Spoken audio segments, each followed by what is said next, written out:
Guys, this is a TVM.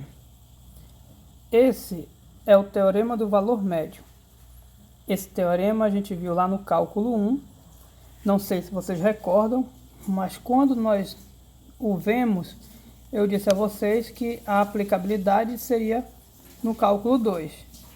Pois bem, esse momento chegou. O teorema do valor médio, se nós olharmos ele, que é essa estrutura que está para vocês, ele não parece que diz muita coisa. Ou se ele diz, não parece ser relevante.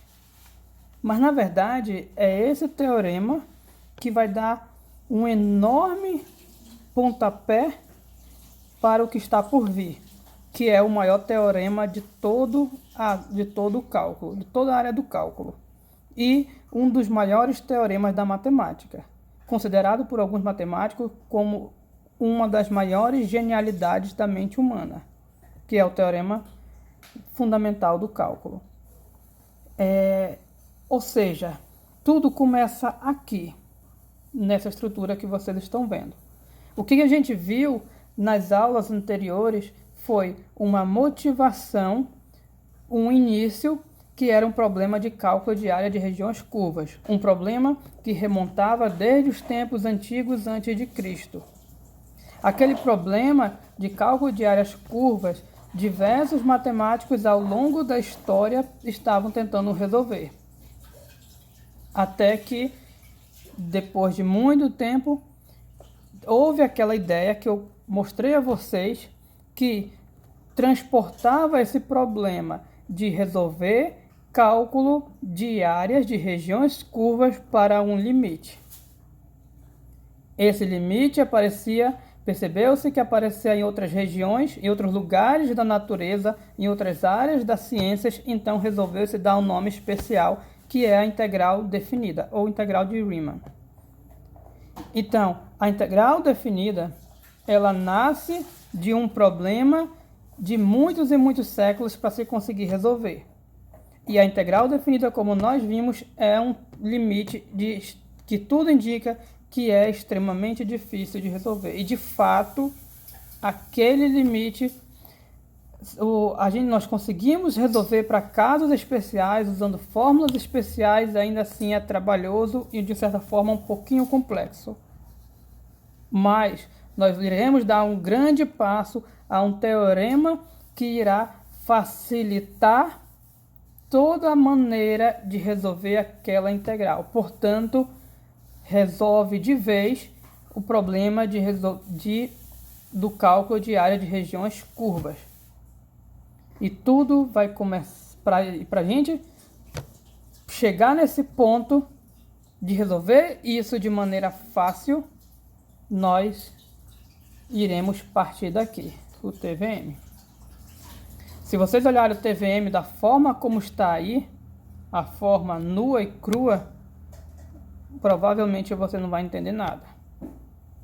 Ou até mesmo, se entender, não vai ver utilidade nenhuma. Porque o TVM é inocente. O TVM é um teorema que tudo indica que ele não tem muita utilidade. Veja o que o teorema diz. Eu não vou me aprofundar na interpretação geométrica dele, que é uma interpretação linda. A interpretação geométrica dele é intuitiva. Só fazendo o desenho você consegue deduzir o teorema. Mas não vou fazer isso porque não é o foco na nossa aula. E isso foi feito lá no cálculo 1. Pois bem, o teorema do valor médio, ou TVM, teorema valor médio.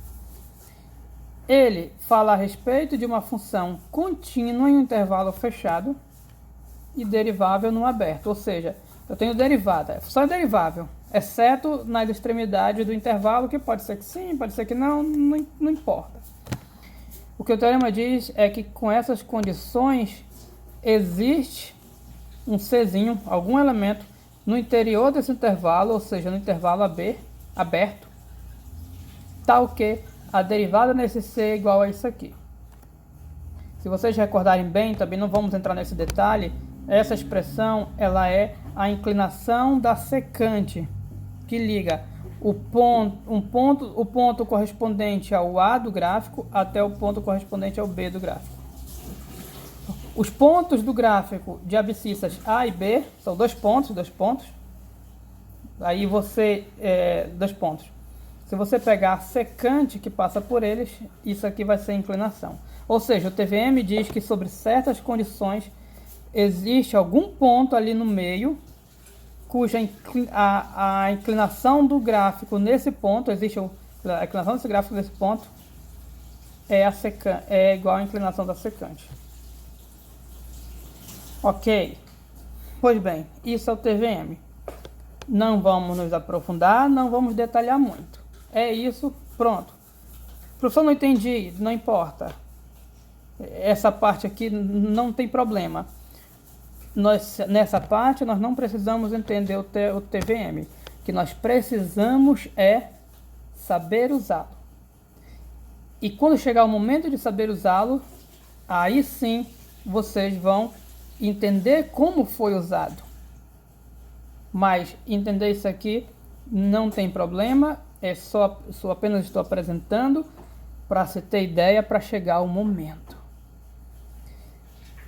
Então, a partir daqui, nós iremos fazer uma construção, uma série de resultados, talvez não seja uma série grande, na verdade 2 ou 3 resultados, dos quais nós iremos chamar de proposições do teorema. E esses resultados vão inaugurar um novo conceito para nós, o conceito de primitiva. Pois bem, sem mais delongas, vamos ao nosso primeiro teorema. Vou colocar aqui, eu esqueci de colocar preto.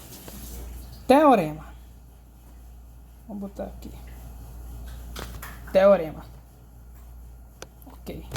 Primeiro teorema vai falar a respeito do que acontece quando uma função tem derivada nula. Antes de falar do primeiro teorema, eu vou dar um exemplo de uma função simples com derivada nula. A função correspondente ao circuito elétrico de um condutor que é ativado por um interruptor. Se você tem um condutor de energia, ou seja, um fio que passa energia, e tem um interruptor ali que pode ligar e desligar, existem duas situações para esse caso. Ou o circuito estará fechado e, portanto, passando energia, ou o circuito estará aberto e aí sem passar energia. Veja bem, a gente tem um símbolo na física que é algo assim.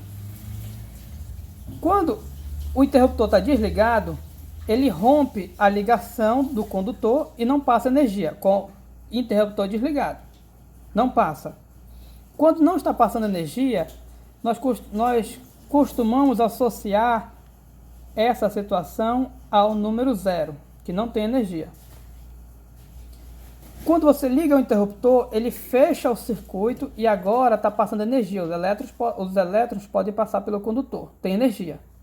Quando você liga o interruptor, tem energia, está passando energia e é representado pelo número 1. Ou seja, 0 e 1 para pulsos de energia, ligado ou desligado. Inclusive, se vocês olharem, muitas TVs ou aparelhos, ou até algumas tomadas antigas, tinha algo símbolo parecido com esse que vocês estão vendo, ou algo assim, ó. Não, assim não. Algo assim. Que na verdade era um 0 e 1 indicando ligado e desligado. Normalmente botões, deixa eu tentar mostrar o botão aqui de desligar do aparelho. Tá aí. Veja bem, o botão de desligar, ele na verdade é um 0, isso aqui é um 0 e essa barrinha representa um 1. Ou seja, circuito ligado e desligado. Por que eu estou falando isso? Quando você considera um circuito desligado e começa o tempo a contar, o circuito está com valor 0. Então, o gráfico fica assim, se a gente considerar o gráfico. Ele começa assim, 0. Do momento que você liga, ele passa a assumir o valor 1. Então, um valor mais lá em cima. Se eu colocar um eixo aqui, eu vou colocar um eixo aqui.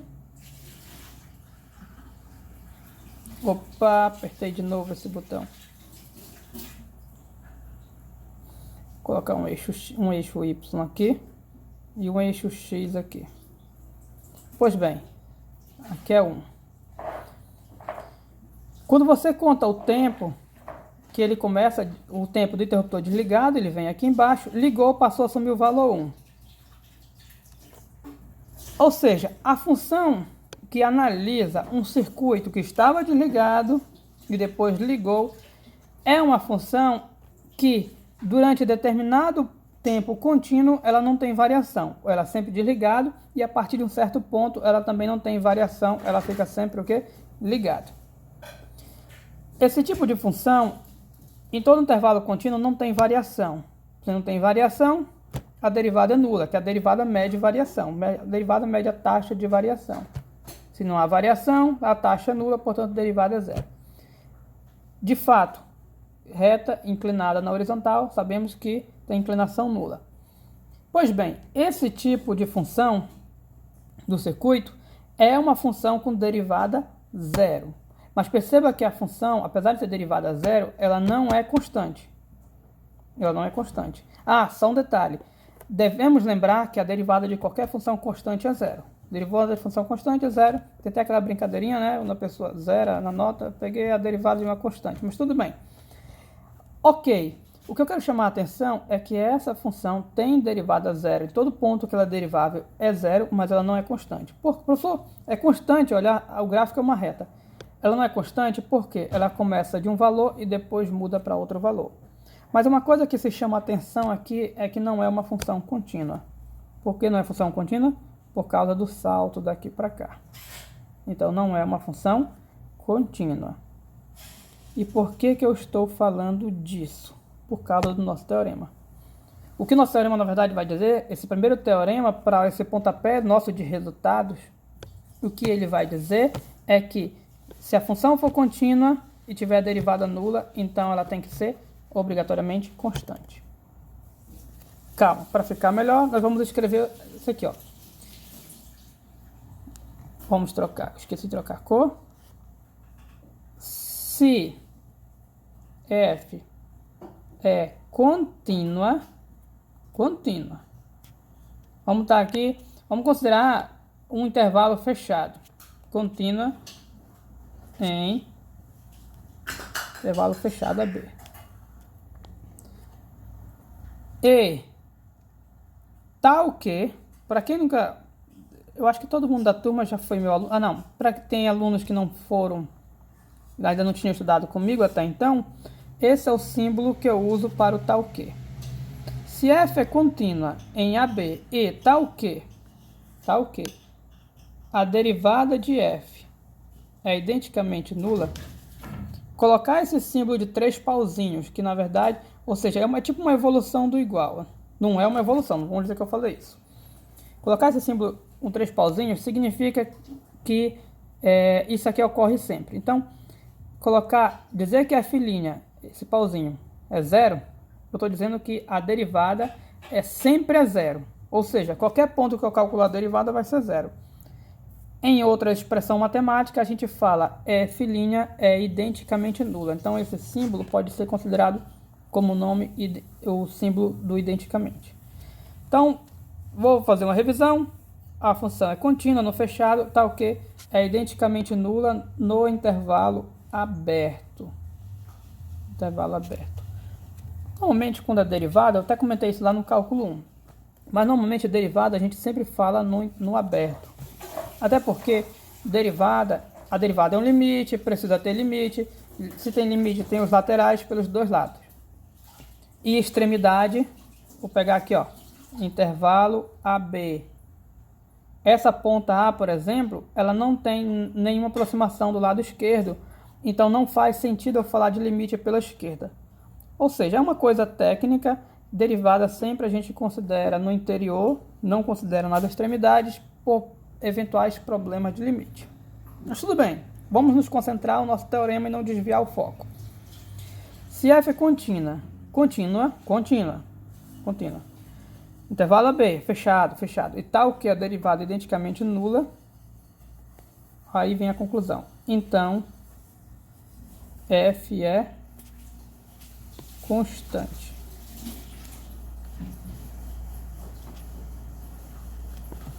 F é constante. Esse é o nosso teorema.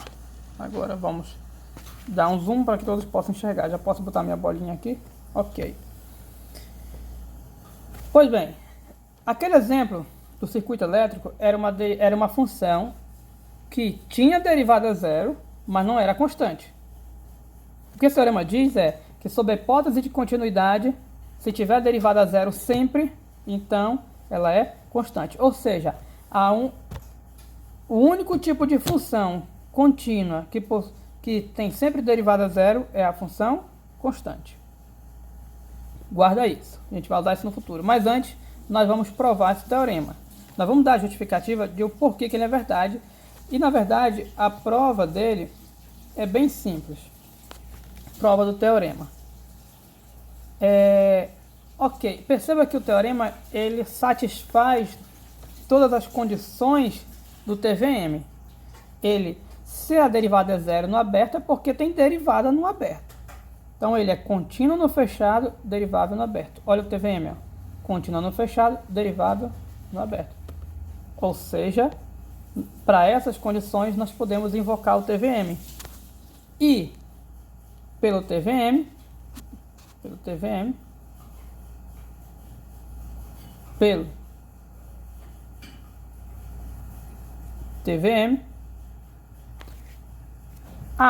Antes deixa eu fazer algo aqui, falar algo aqui. Tem um detalhezinho aqui. Vou pegar aqui, ó. X0, só x, pode ser x pertencente ao intervalo AB. Vou pegar um x no intervalo AB. Fechado, tá não fechado. Ok. Eu vou pegar, ao invés de pegar x, vamos pegar 2. Sejam x e y no AB. Não precisa de 2 não, mas vai ficar melhor construído. Perceba que x e y são dois pontos quaisquer. Antes de eu provar, eu vou mostrar a ideia. Eu quero provar que sobre essas condições que a nossa função é constante. O que é uma função constante? A função constante é uma função que assume o mesmo valor para qualquer ponto. A ideia principal aqui é o seguinte: eu pego dois valores qualquer, no domínio dela. Se eu mostrar que eles têm o mesmo valor, a mesma imagem, são quaisquer. Então significa que a função sempre vai ter a mesma imagem, não importa o valor que você pegue. Espera aí, tá. Peguei x e y qualquer. O meu objetivo é mostrar que a imagem de x é igual à imagem de y. Ou seja, como eles são quaisquer, se eu provar isso, eu terei provado que, eles são valores quaisquer, que a imagem da função nunca muda. Qualquer valor que você pegue, a imagem vai ser o quê? A mesma, vai ser igual ao outro. A imagem nunca muda. Se a imagem nunca muda, é porque a função é constante. Então vamos nos concentrar no nosso objetivo. Mas, se eu pego dois valores aqui, eu tenho todas as minhas condições para invocar o TVM. Então, vou colocar aqui, ó. Então, deixa eu jogar essa bolinha. Eu não sei. Vou colocar assim. Tem que ser com o dedo. Não, vou pausar aqui para tirar essa bolinha. Pronto, tirei a bolinha. Tá atrapalhando. Pelo TVM,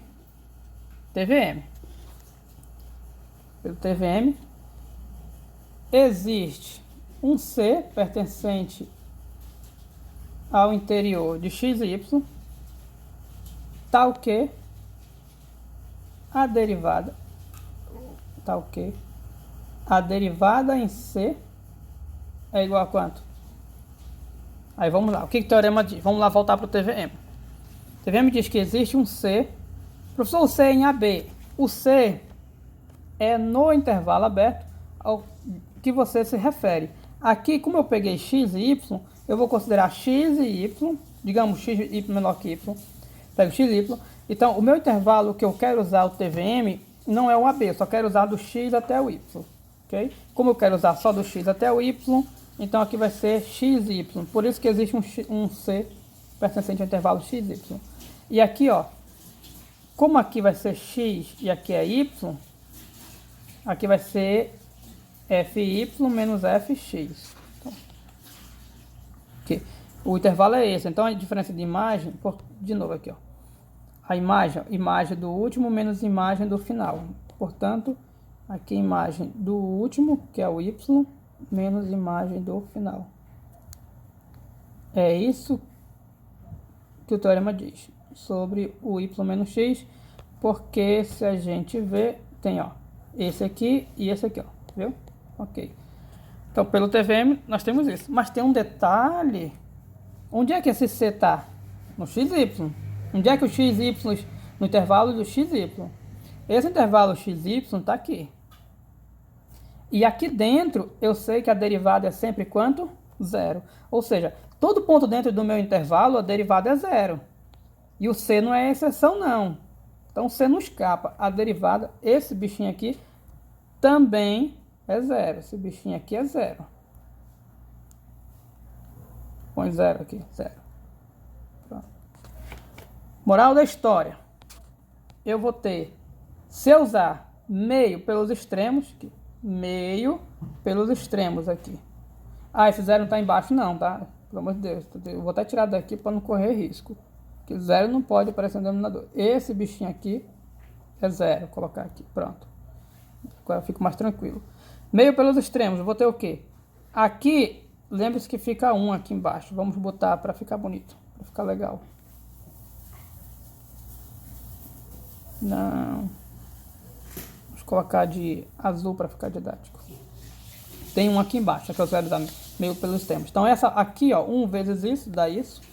Fica fy menos fx. E essa parte aqui, 0 vezes qualquer número, 0. Eu tenho isso aqui. Aí eu passo o fx para o outro lado. E eu vou ter fy igual ao quê? A fx, que ele vai passar para o outro lado. Se só não fica 0, não. Fx é negativo, vai positivo somando com 0. Qualquer número somado com 0 dá o próprio número. Portanto, gás... Opa! Está aqui o que a gente queria provar. Fy igual a fx. Não sei se vocês lembram, mas é isso que nós queríamos provar. Ou seja, através do TVM, eu provei que quaisquer que sejam x e y dentro desse intervalo, eles têm uma mesma imagem. Portanto, f é o quê? Constante. Está provado. Isso finaliza nosso teorema. Ou seja, guardar essa informação. Toda função contínua com derivada zero é uma constante. E aí, isso nos joga para o segundo teorema. E para o segundo teorema a gente vai pular de página porque ali não vai ter espaço. Teorema 2. Vamos botar 2 aqui. Pegar um café para respirar.